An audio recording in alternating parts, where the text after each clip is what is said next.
Hey everybody, and welcome to Steelbook Obsessed. My name is Jake, and welcome to part 2 of my Kansas City excursion to find some great physical media for my collection. Today, I'm going into Entertainmart. From what I have learned, this is kind of a sub-shoot off of Vintage Stock, which is a store I've always wanted to check out. And right off the bat, I found some movies that I've wanted to add to my collection. These are Blu-rays instead of 4Ks, but I do want the 4Ks of Night of the Demons 2 and 3 very, very badly from Scream Factory. Got some Night of the Comet. Nice seeing some Scream Factory right off the bat coming in here.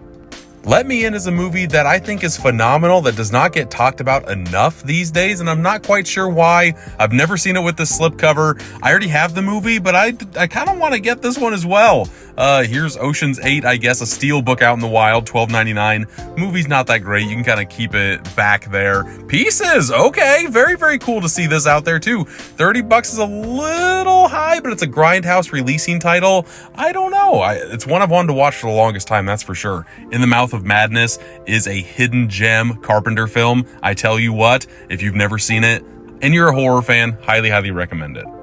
And here's a nice beefy box set of James Bond from back in the day. Blu-ray triple feature. Very, very cool to see. There's so many video releases of James Bond. It's kind of crazy. And what's also crazy is the amount of Blu-rays that Vintage Stock has. Entertainmart, I guess I should say. Here is Fletch and Fletch Lives. They're $20 here. They were $12 during the last Kino Lorber sale, and I didn't pick them up then. And that's the main two titles that I did not pick up that I am kind of kicking myself in the head about. Fritz the Cat is a movie I've seen once, never really need to see again. Here is a Vinegar Syndrome title, Drop Dead Fred. That's very, very cool to see. All the boutique labels are coming out to play at Entertainmart today. Very cool looking packaging for the DVD of E.T. The disc is the moon. Makes so much sense. They don't put that love and care into physical media these days, I tell you. At least major studios don't. Boutiques do. Here is a great release. Death Becomes Her. Love that they're making a 4K of this from Scream Factory. If you haven't seen that movie, also highly recommend it. And here's a treat. Blue Underground is coming out to play at Entertainmart. Absolutely one of the biggest boutique labels that gets slept on by so many people. Their transfers are amazing. Here's a sealed Candyman, already have it. Here's a sealed Carrie, also already have it, but cool to see sealed Scream Factory. I can't get over that fact because there's not a lot of stores around me that have this. Coneheads, an Umbrella film. I did not know Umbrella Entertainment came out with a Coneheads Blu-ray.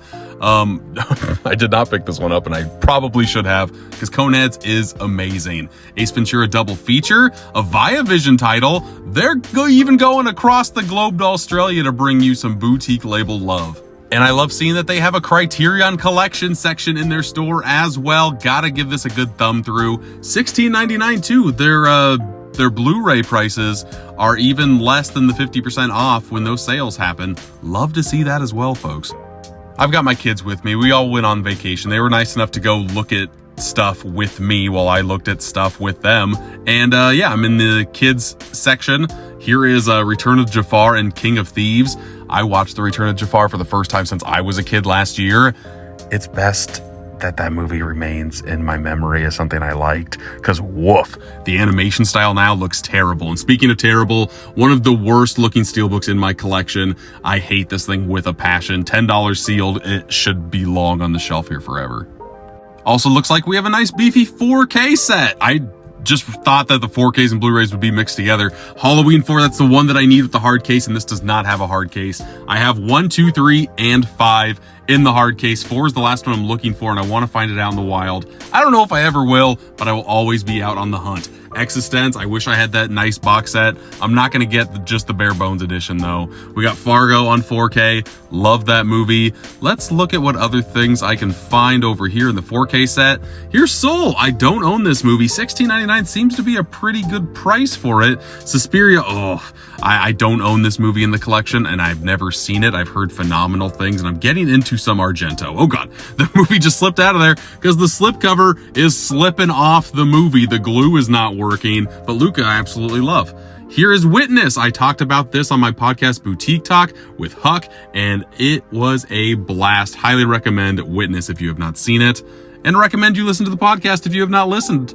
Have no idea what words on bathroom walls is, so I will just keep on going here. But here is a nice metal pack of X-Men Days of Future Past. I have a whole bunch of those, but I bought those at Best Buy for $10 back in the day. Speaking of back in the day, VHS tapes, baby. I love seeing a Mill Creek slipcover out in the wild. And speaking of VHS tapes, they have a bunch. They have a good section of stuff here. A lot of it was children's stuff. And if you think any of these Disney clamshells are worth thousands of dollars like the internet might want to trick you to believe, I'm sorry to say, but that you're sadly mistaken.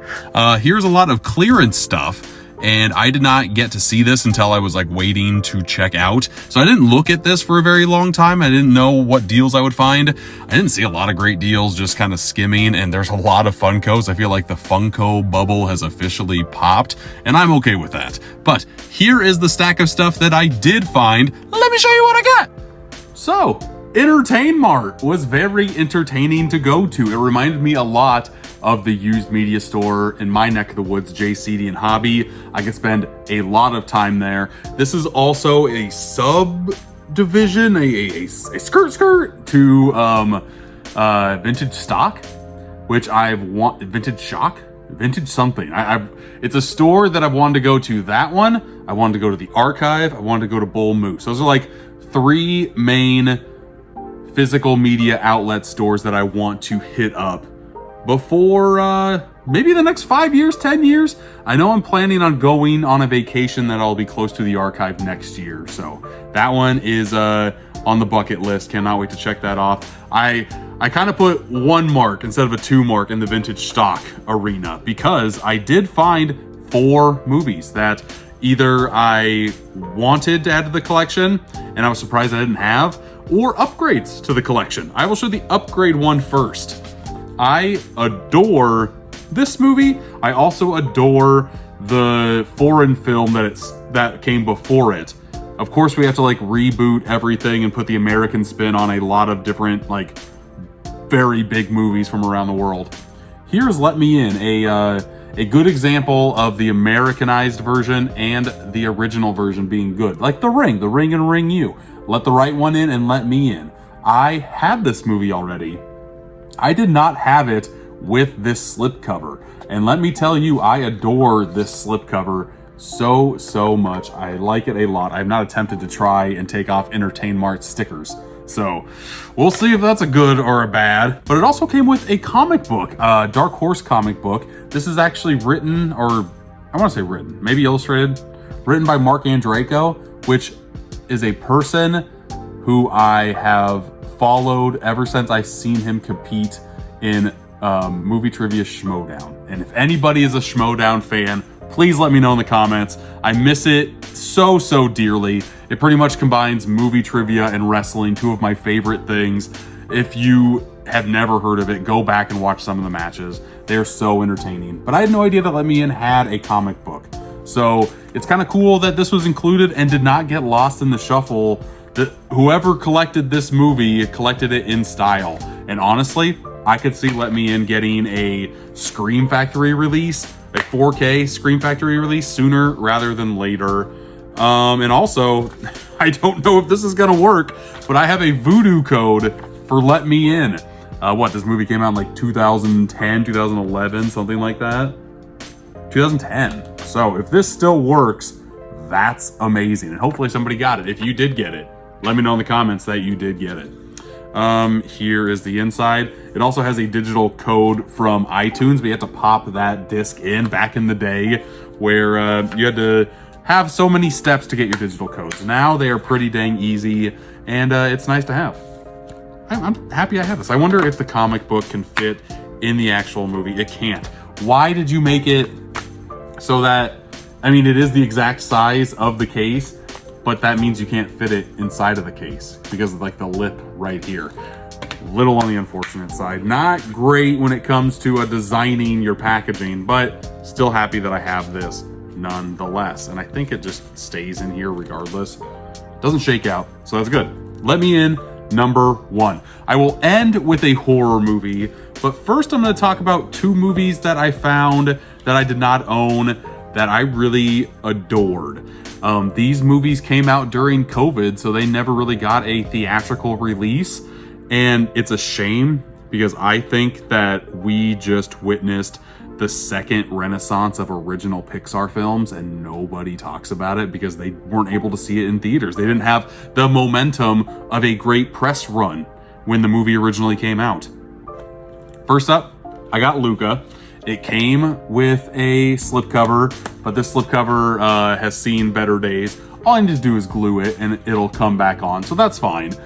But $9.99 for real? $9.99 for Luca on 4K? Are you serious? That's amazing. I absolutely love that price. Cannot skip that price whatsoever. My family and I love Luca. Here's the Letterboxd review. I've seen it 3 times now. Every time I watch it, it consistently gets better and better. I also have a Pixar ranking list that I'll also put up over here. Luca, I want to say, is like upper third-ish. There's a lot of great Pixar. This is just another example of another classic, in my opinion. There's definitely more hits than misses in the Pixar filmography. And the other one that I got, I am also a big fan of. I think I like these about the same. I liked this one a lot. I've only seen this one once, but I like this one a lot on a first view, and I'm hoping it stays that way. I got Soul. I'm assuming this is $16.99 because the slipcover isn't broken. They charge an extra $7 for a slip, but that slip is mighty nice. It's got a nice embossing on there. Here is the 4K all on its own. I'm very excited. I think animated movies pop so well on the 4K format, so I cannot wait to see these suckers absolutely sing. Here's my Soul Letterboxd review here too. Thoroughly enjoyed it. Cannot wait to actually rewatch it. Hoping that I can get my girls to rewatch this sucker. Every Friday we have a Friday movie night. We get fast food, we bring it home, have a family movie night. It's the best. They still love it, thank goodness. And one of these two will be watched. I know I can get them to watch Luca at any time, but hopefully I can sneak some Soul in there. Well, last but not least, this was not on my radar at all. So I'm very happy that I'm able to add it to the collection because I'm always looking for Mill Creek VHS slipcover releases. I have a section in my collection of all of them. I think they look great together. They're pretty bare bones releases, but the movie, the catalog, the film itself is normally pretty dang solid. And this is a horror movie that I have not seen yet because I know what the main twist is in the movie, but I still feel like I need to watch it just because it's a horror classic, I'll say, but yet it doesn't get a lot of talk in the horror community because everybody just knows. Everybody just knows about When a Stranger Calls. I feel like I just need to watch this movie already, and for $10, and this sucker is brand new, it's still sealed. First off, I love having the VHS. Is this the right way? This is the right way. Having a, this is the right way. Sorry, this is reversed when I'm filming it, so I'm hoping this is the way it's supposed to look. If it's not, my apologies. Here is what the gross, this is not the original. This is the original artwork, which is why I love it. This is like, what, 2010s inspired. Oh, let's just make it all dreary looking. Put the red sepia filter on that sucker. I don't know. This I'm not a big fan of. This I'm a huge fan of, so thank God I can just slip this over. But Carole King, I absolutely love Carole King.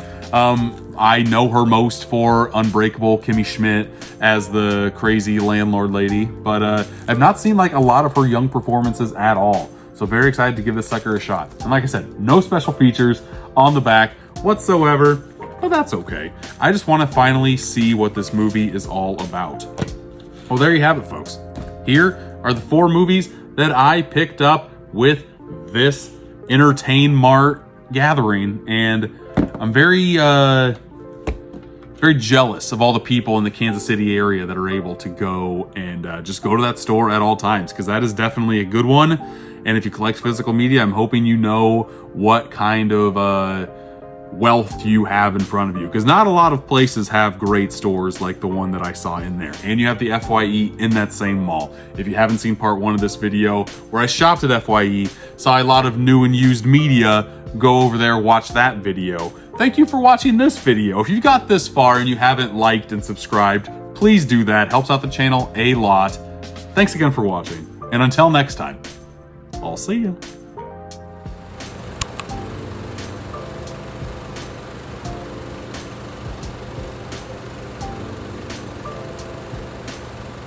Heidi ho there, everybody. You made it to the after credits scene of this video. Good for you, good for you. I'm trying to think of a bonus question to ask you, and the main question that I have going through my mind right now is, what is your favorite used media store to go to around you? Again, I have Jay's very close to me in the Des Moines metro area. I have a few locations that they have. Absolutely adore it. Always look for anything new that I can find. But I also have a Half Price Books. That's another great option to have. I love going anytime I travel on vacation to find a new place to hit up and just see what treasures I can unbury from the racks, you know? Entertainmart was a blast. I still want to get to vintage stock. I still want to get to the archive. I still want to get to Bull Moose. I feel like once I hit those three, I will be a happy boy and I'll just be able to say that I've been to all of them, because I feel like they'll be around, but I feel like it'll be harder for them to thrive, I guess. Once video games get away from the discs, it's going to just take that revenue stream away from them. I could wax poetic on this for a very long time, but I just wanted to ask you the question here. Let me know what your favorite store is to buy physical media at in the comments. And thanks for watching this far. I am hoping that I still am able to watch Luca or Soul with my kids. So I guess I'll let you know later what happens. I don't know how to end this. Bye-bye.